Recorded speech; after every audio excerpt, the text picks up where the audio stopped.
Good afternoon, everyone, and welcome to the latest Association Upgrade podcast. I'm joined by Suzanne and Andy again this week. And this week, we're going to be talking about social media and how associations can get the most out of their social media strategies. So we'll just go ahead and start up again. Go and quickly introduce yourselves and talk about kind of your insights on social media as you see it from the national perspective and the local perspective. Suzanne, let's start with you. Sure. Hey, everybody. Suzanne Boley, CSRA. Happy Friday. From social media, I'm a nerd. I'm a fan of it. And so I track a lot of what the states do and what's done nationally. And it's fun to see the trends and how people are growing and changing. And I'm eager to jump into that and talk about Twitter and what are your thoughts on a personal account versus a corporate account, what I'm seeing from the states in terms of how the strongest use of which platforms and that sort of thing. So excited for today's discussion. And we have Andy, who was integral to our association's growth in social media. And I can't wait to have you talk about this as well, Andy. Yeah, that's really where I dip my toe in it is you put me in the position of social media manager. And it was, I don't know, about 6 years ago now, maybe 7. And everything was very new and there was a lot to learn. And a lot of that information still carries on today. I am now a restaurant consultant, and a lot of people are in the restaurant industry are always looking for marketing or wanting to get a better social media following, but there's always seems to be surrounded by question marks when they say that. And I think there's a lot to cover. And to me, your social media presence is part of your digital storefront. So if you don't have something there, it's like having paper up on one of your windows. And so it's important to be there. But what does that mean and how do you connect with people? And I think we're going to be exploring that today. So for me, social media is such a big topic and it's such an exciting topic because even though it's been around for a while, it still feels new, right? There's TikTok now, there's all these other things and everything has the potential of still being viral and LinkedIn continues to evolve. So for us as an association, I'm Lex with the Washington Hospitality Association, and we use social media as a way to kind of augment how we communicate with our members and to a lesser degree, the rest of the public. I know with other associations, it's the other way around perhaps, but we've been using it lately to really reinforce our public affairs messaging. And we found that those types of posts, such as, right now, Washington State has the challenge of only being a 25% state of restaurants open. And then we share the data and we share the statistics from other states that are doing much better than us and having, fairly respectable rates in terms of COVID that are open up 50%. And then we share those statistics and we find that a lot of our members love sharing those. And I didn't expect that to be so, not viral quite yet, but very member engaging. How have you two seen social media take off with different markets? Suzanne, let's start with you. Sure. I'm going to think about a couple examples. You just mentioned Washington in your open rate. So I just saw that Michigan is really battling to get an increased opening. And so they had a great graphic out there on Facebook that had the state and their percentage and the surrounding states and how much more open they were. So that was shared on their personal, on their association state page. And then their CEO tweeted it on his personal account. So you're just seeing your message amplified. That's what I'm seeing. And amplified means different things for different states. I see some really use LinkedIn a ton. Others are just more Instagram. But the fact that they're embracing all platforms, you see somebody's social media handle on their email signature and it's got 4 or 5 links, and they're active. Andy, what are some of the things that you've seen work and haven't worked in the marketplace?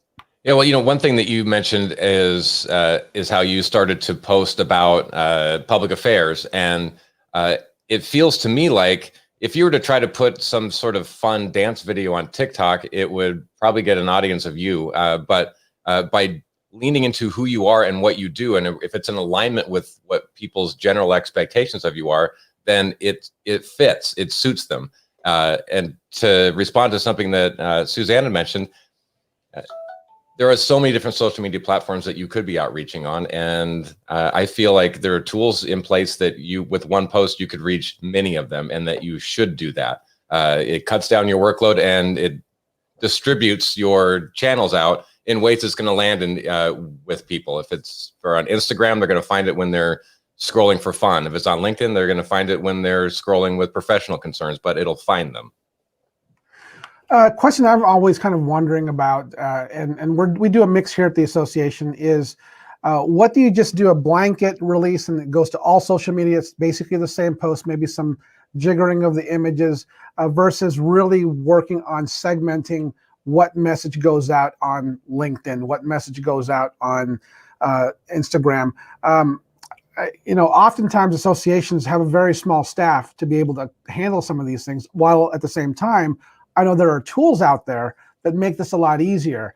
How does one balance, what to post, to use it as a broadcast tool versus a highly segmented content curation tool? Either one of you, go ahead. Andy, I'll let you go with that first, and then I'll chime thanks. in. Thanks, Suzanne. Yeah. Nice soft pitch, Lex. Yeah. In my experience back when we were doing this together, Lex, it felt to me like it took more effort, but to align your content with your platform always seemed to pay off, rather than just kind of doing it through a generic cross posting service.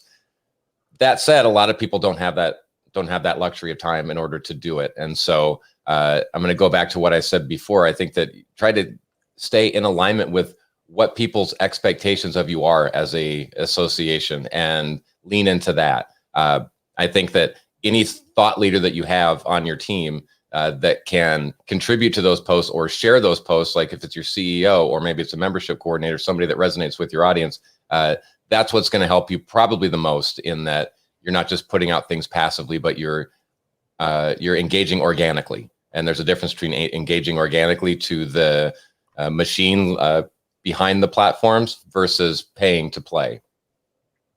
Yeah. Suzanne, have you seen anything along those lines? No, I just would like to say a couple things. I think the big element that I noticed at the States lately is, while they may have a plan, and Andy outlined it perfectly, in a perfect world when it's not a COVID or pandemic time, you've got a marketing plan that you're following, and when you do that video news release, it's going here, or you've got your plan in action.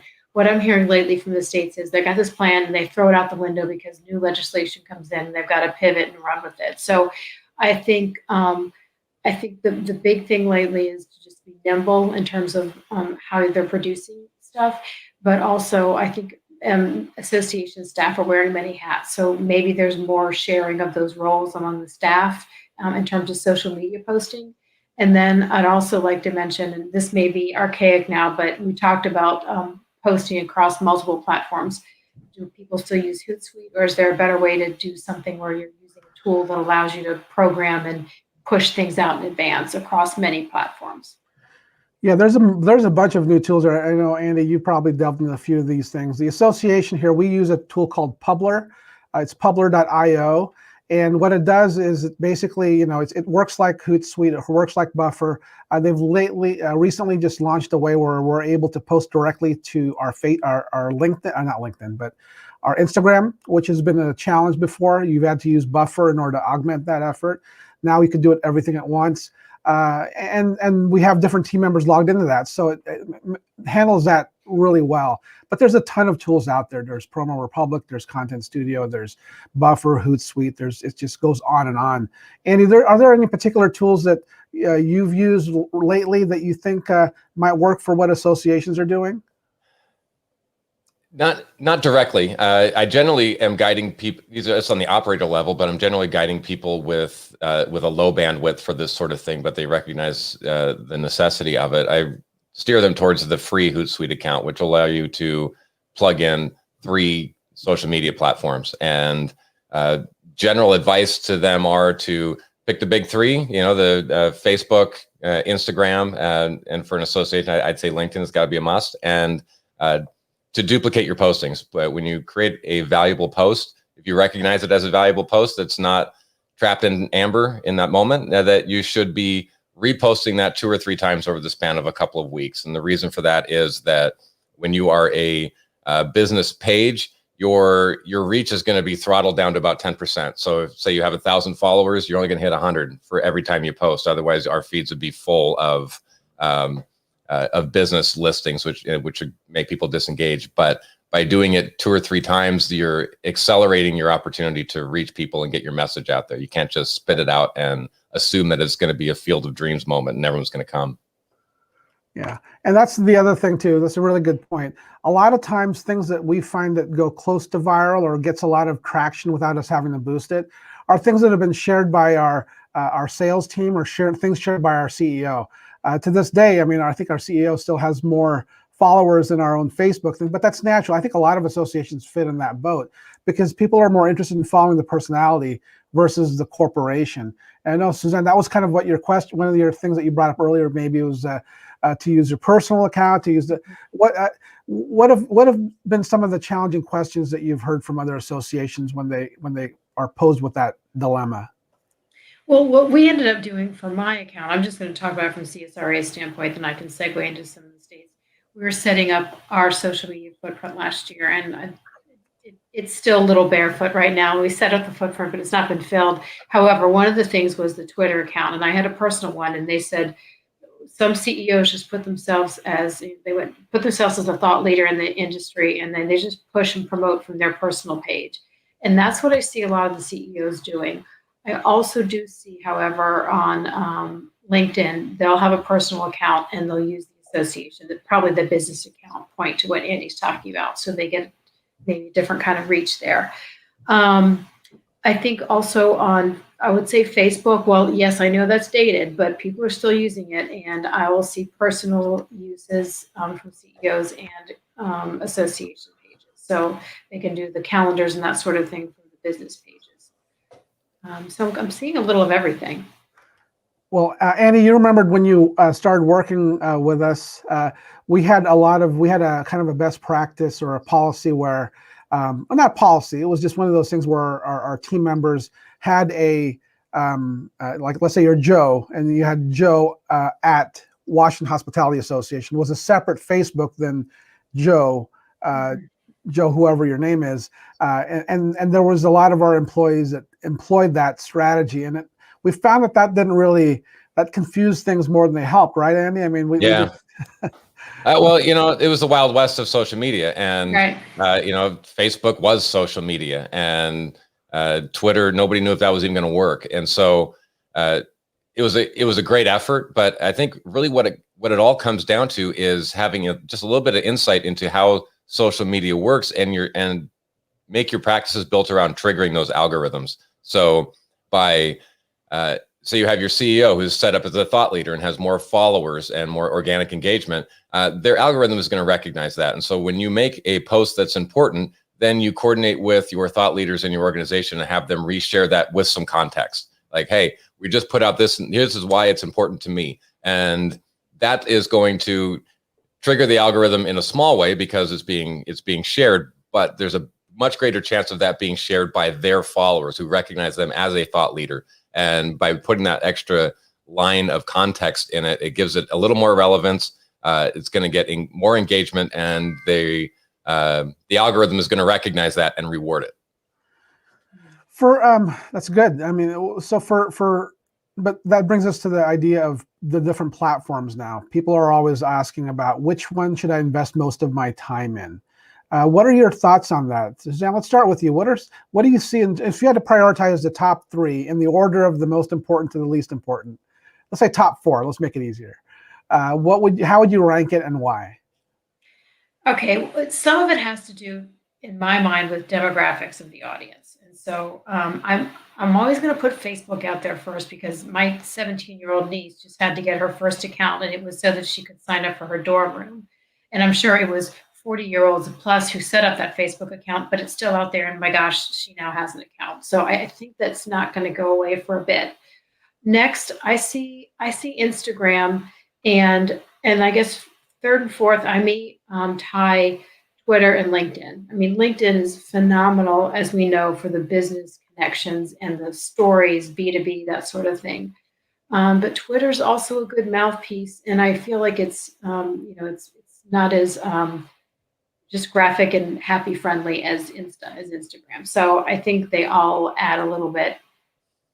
But again, okay, Facebook first, Instagram, then tie between Twitter and LinkedIn. That's my thought on state use. Great. Andy? Yeah, I think Suzanne hit the nail on the head. It's really about your audience and what are you going to give them where they are. So something that I noticed with the Hospitality Association is you hired me. We were the Restaurant Association, Washington Restaurant Association, that we merged with lodging. And something that I noticed right away was that we had greater engagement on LinkedIn from our hoteliers. And the thought at the time was, okay, these executives have more time for to be plugged in this way. And so this is and they're more professionally minded. And so this is relevant to them. So to put it in order, I'd say I would also start with Facebook. And one of the big reasons I would do that is because Facebook and Instagram are basically, they're a duplex. It's the same house. And so whatever you do on one, it benefits the other. But those are going to be more casual screeners. I'd put LinkedIn on the list, and I would push back a little bit on Suzanne and tie number 4 with YouTube and Twitter. And so Twitter, I would say for events or for important news, put that out there because that's what people are using it for. And for YouTube, if you're doing webinars, if you're doing anything that has any sort of video content, even if it's a PowerPoint slide with a narration, YouTube's a good place for it. That's right. I mean, YouTube, people forget that's a form of social media. I mean, you go to a YouTube video and there could be hundreds of comments along those lines, and people follow you similar to what they do on Facebook, right?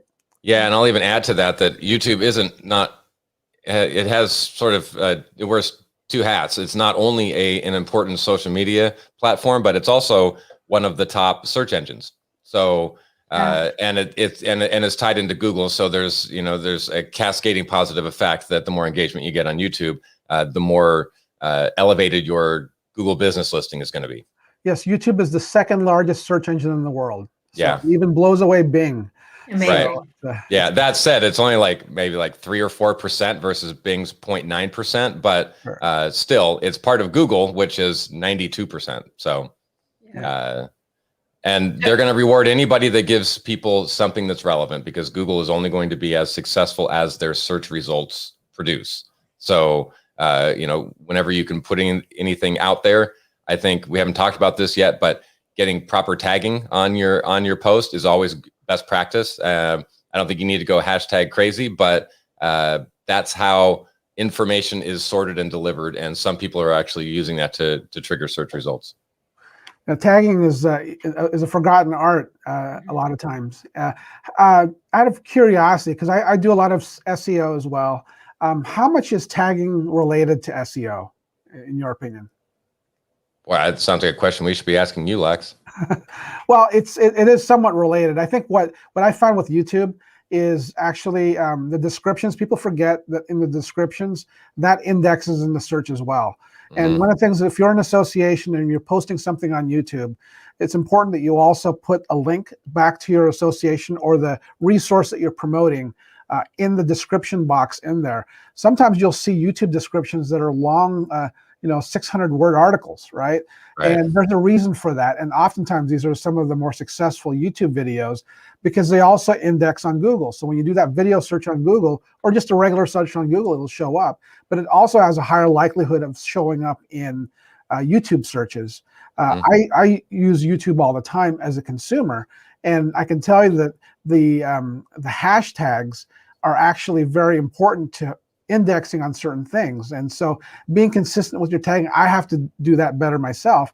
It's easy to forget, but what I would encourage people to do is maybe for your association, develop a set of maybe 5 to 10 hashtags that you would use on a regular basis. So let's say if you're in Nevada or California Restaurant Association, you would put that as one tag, hospitality industry in another tag, food service another tag, and then so on, and then you could and then you at the very least you'll have that baseline when you post that on YouTube that you'll have that set tag, and then you can just cut and paste your description as you need to there. So I find that it does have an effect on SEO. And you also mentioned something that's super important.